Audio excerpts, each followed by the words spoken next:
Now, I have already made a full video review of this quirky helicopter, the Cessna CH-1, Cessna's only helicopter.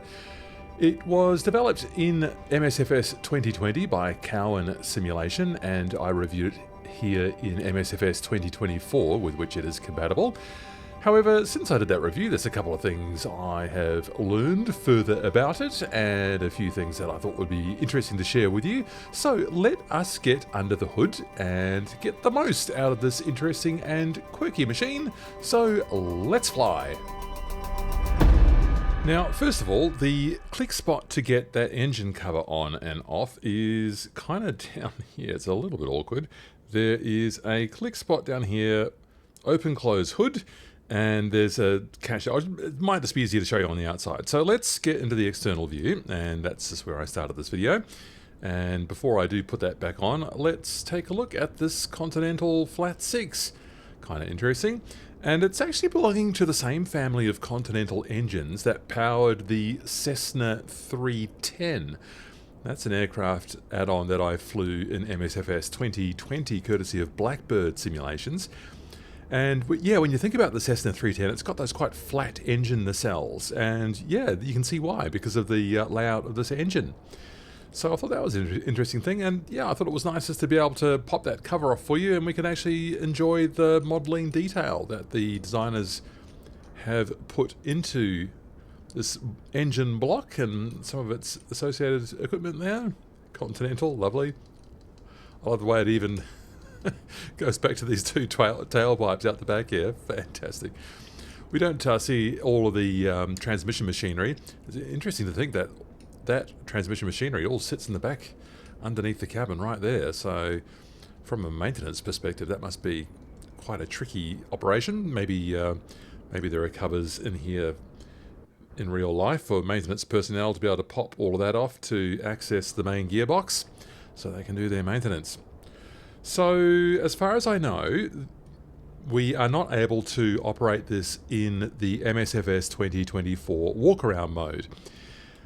That might be something that comes when this model, along with the other Cowan Simulation machines, are updated to be fully 2024 native.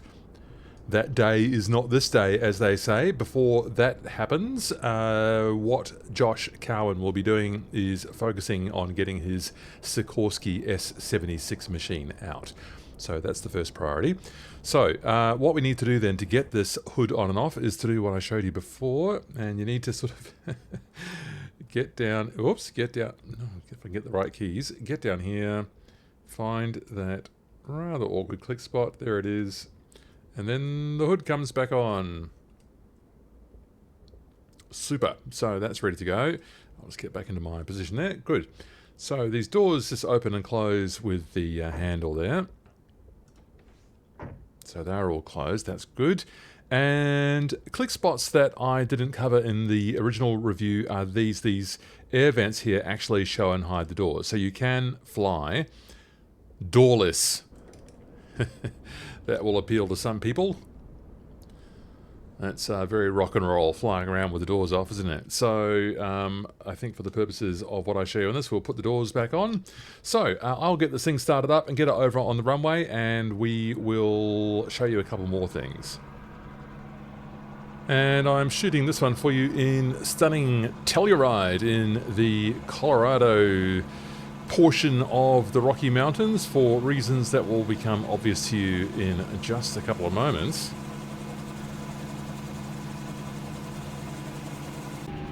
Now, in the first video, I already showed you the carb air over here. That needs to be out of that yellow zone, so we'll just pull that interesting cuboid knob there. I like the shape of that. So we'll get that out of the yellow zone up to there. That'll have a bit of a... wow, that requires 100% air. Fascinating. So we'll need to get that out of the yellow zone. So that's ready to go. That will result in a loss of power. Now, speaking of Telluride, we are at a field elevation here of 9,000 feet and a bit more. So we are high up. And here's what happens when I pull the collective. So, in fact, why don't I get the input viewer up here to make this a bit easier for you so you can see what I am doing. So let's get that over there. So we want the cyclic back and left, we want the pedal left, and watch the cyclic come up now. So there comes the cyclic. Watch what happens. Notice something happening here.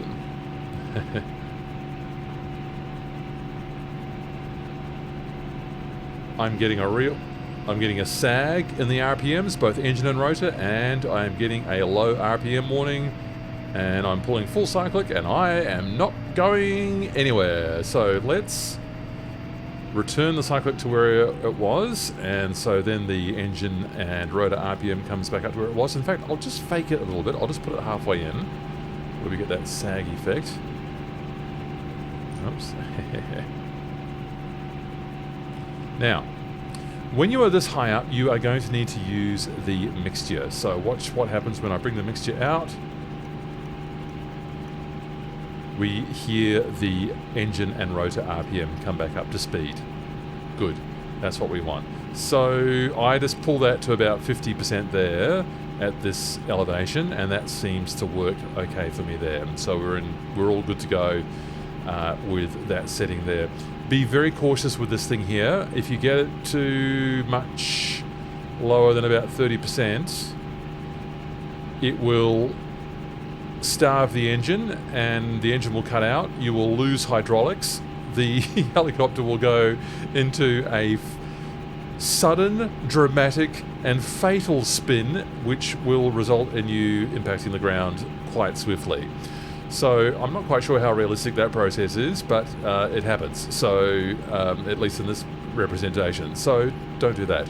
There's not a lot of warning either, so just watch yourself on that thing there. Don't go much lower than 30%, and you will save yourself a bit of grief there. Right, so with all of that done, let us think about something else we can do here. Another click spot.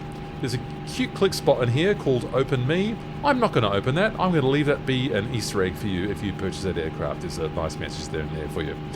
Now, what else can we do? We have... This is very Cowan Sim. This Cowan Simulation loves to give you panel options accessible through a switch on the panel. So here's our modern avionics stack, and here's the traditional ADF. How cool is that? Which you've got a band selector over here, so you find the band that your ADF, your non-directional beacon, is transmitting on, one of those three bands. Then you read it off the scale up here, and you tune it in with the big knob there, and away you go. So, and then that'll come up on your horizontal situation over there. So that is the very traditional ADF receiver there. Very cool. And the more modern one there, which is the default. So love that. Love that a lot. Excellent. And I do like having the panel options on the panel. Very convenient. You don't have to pop out and reselect a whole new aircraft. Something else that I only discovered after I flew the aircraft is that there's another click spot over here. I left a bit of collective in the whole time there. That's dangerous. So let's get rid of that. Is that there's a click spot here on the front portion of this lower window, and I can open that lower window. That's nice. So I can let the fresh air in, but better than that, works on the side as well. Better than that, it actually lets a bit of audio in. So one of my, I guess one of my criticisms of the engine sound in this Cowan Sim CH-1 is that it's a mono recording. It's based on a Hiller UH-12 because there are no CH-1s in existence anymore in flying condition. So it's based on that Hiller, and it is a mono recording, and I just find it a little bit drony in my headphones after a while. Yes, I know I could use the headphone simulation and that would attenuate it. However, what I like about popping those windows open is that it introduces a lot more of that stereo atmos of the rotor working away up there, and I think that just adds a little bit. I think it might be even nicer if the sound pack could be modified to allow in a bit of filtered rotor sound even with this window closed, just to help with that stereo feeling of being there. But in the meantime, yeah, I can pop that open, that window, maybe reduce my volume a little bit, and then I can go flying. So We have pulled our mixture, we've got our carb air sitting there nicely, we've got a nice bit of audio coming in here, I'm feeling good. So let us proceed with that lift and we can talk a bit more about the ever contentious flight model. So back and left on the cyclic, aft and left I should say, left on the pedals, and we pull a bit more. That's not good, I'm sliding over there, a bit more aft. There we go, got a slittle on the ground there, but I've kind of rescued it. Sagging there a little bit, okay.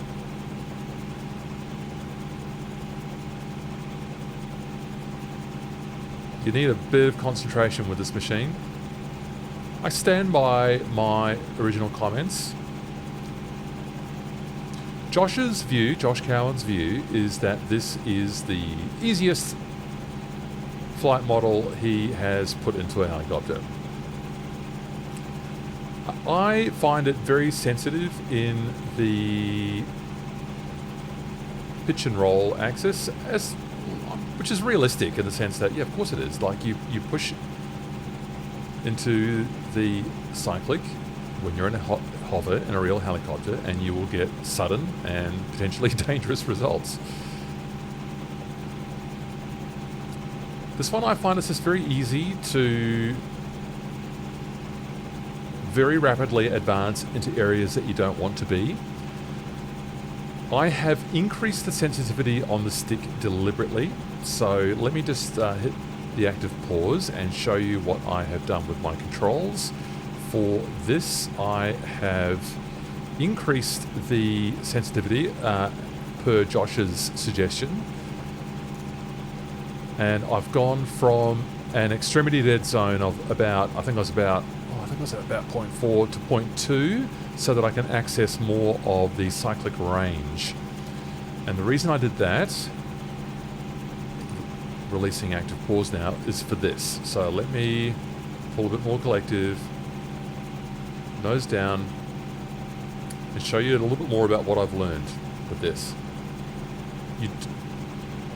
Though I'm using a lot of forward cyclic there, the helicopter remains relatively flat. It's still not showing a much more than 0 there on the artificial horizon, but we are gaining speed, we're gaining height, and we're kind of where we want to be. We're at 60 knots already. I realized that I don't need to fight this helicopter too much. I just have to conceptualize it as a rather flat machine, in the sense that I keep it kind of flat. And if I'm not fighting the machine, then I'm going to be in a better place. Oh, look at the scenery. Here I go again, getting distracted by the scenery, which is always a disaster, always a recipe for potential disaster, isn't it, with one of my videos? With Bijan Habashi's scenery, which I've got usually in by default now. I do, if I've got any add-ons in, I do put it into the video description, FYI. Okay, good. So even though we're at nearly 10,000 feet here, we are maintaining pretty nice maneuverability.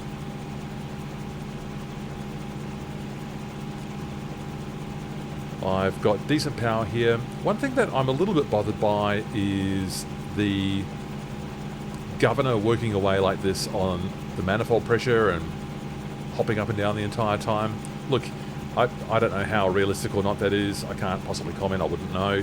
So what I'm going to do is I'm just going to switch the governor off, and then that stops that bumping around. I've got it on a switch on my throttle, and instead I'm just going to operate it manually with the slider on my joystick. So this is old school. This is how you would do it with the Bell 47 or with any of those older generation of helicopters, even the Schweitzer 300. You would operate the throttle in advance of what you wanted to do with the... Just got a lot of left pedaling, haven't I? What am I doing there? Let's just revisit that. In advance of what you wanted to do with the collective, you would lead. So if you wanted to pull collective, you would first lead with the throttle. So you would add more throttle. So for instance, if I wanted to gain some height here, I would push the throttle forwards. That's max throttle now. You can hear the pitches come up there slightly. And then I would pull the throttle. And we hear the rotors coming back a bit there. Look, even though I've been critical about the nature of that mono engine recording, it is responsive to my inputs. And so I can hear what I'm doing. I like aural inputs. And so if I want to now decrease that collective and sort of maybe go down to about 10,500, I could lower some throttle here. There's a real sag now. Lower the collective. And I can go in manual. As if this machine wasn't challenging enough to fly as it is, you can make it even harder for yourself. Alright, final approach, and I have advanced the time forward so that you can enjoy some of the night lighting effects in here. Very nicely lit panel. I did comment on the gauges in the last video. Gaining quite a bit of speed there. I'm going to pitch up. I'm going to lower the collective. The rotor's probably going to come up here quite dramatically. The rotor speed, I should say. Yeah, yes, I can hear it now. Raise a bit of collective actually to just cancel some of that out. There we go. Good. It's a bit like an auto rotation there. You don't want to let that rotor get too fast. Just going to aim for that landing zone there so that I can use that taxiway off to the right.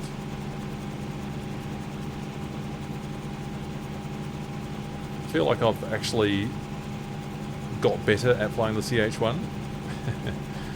It is demanding. I feel it's demanding. Josh Cowan says it's his easiest flight model. I feel it's demanding. So people have different points of view on flight models. There is no one answer with these things. It's subjective.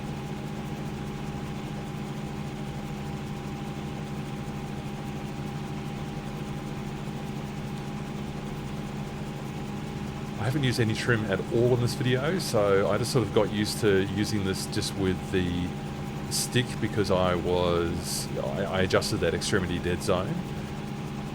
Even though I was using an awful lot of forward stick there, which is not what you'd want to do if you had a heavily sprung stick. You'd be very tired of operating like that. But I found it worked better for me. Just took one thing out of the equation.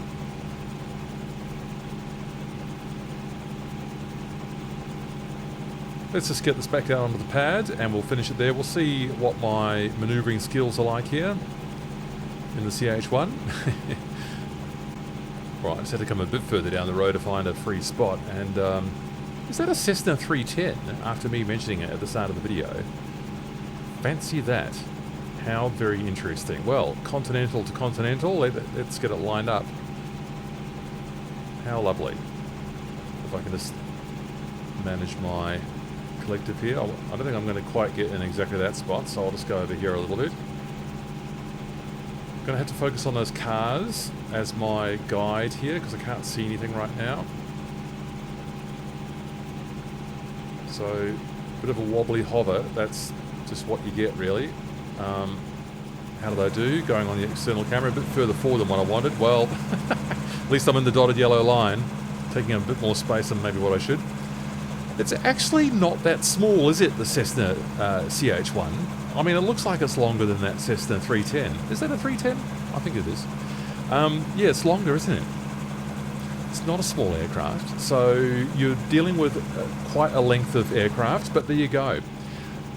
I have enjoyed making this extra addendum, I suppose, for you to understand a bit more about what this aircraft offers you. I got in a bit of a mess over this in my first video. This is this light here, which you can move and pull down a bit if you need a bit more light down here. Nice work. Yes, good times to be had in the Cessna CH-1, a challenging machine to fly. You can add extra challenge for yourself if you want to try running it without the governor. That's actually quite fun.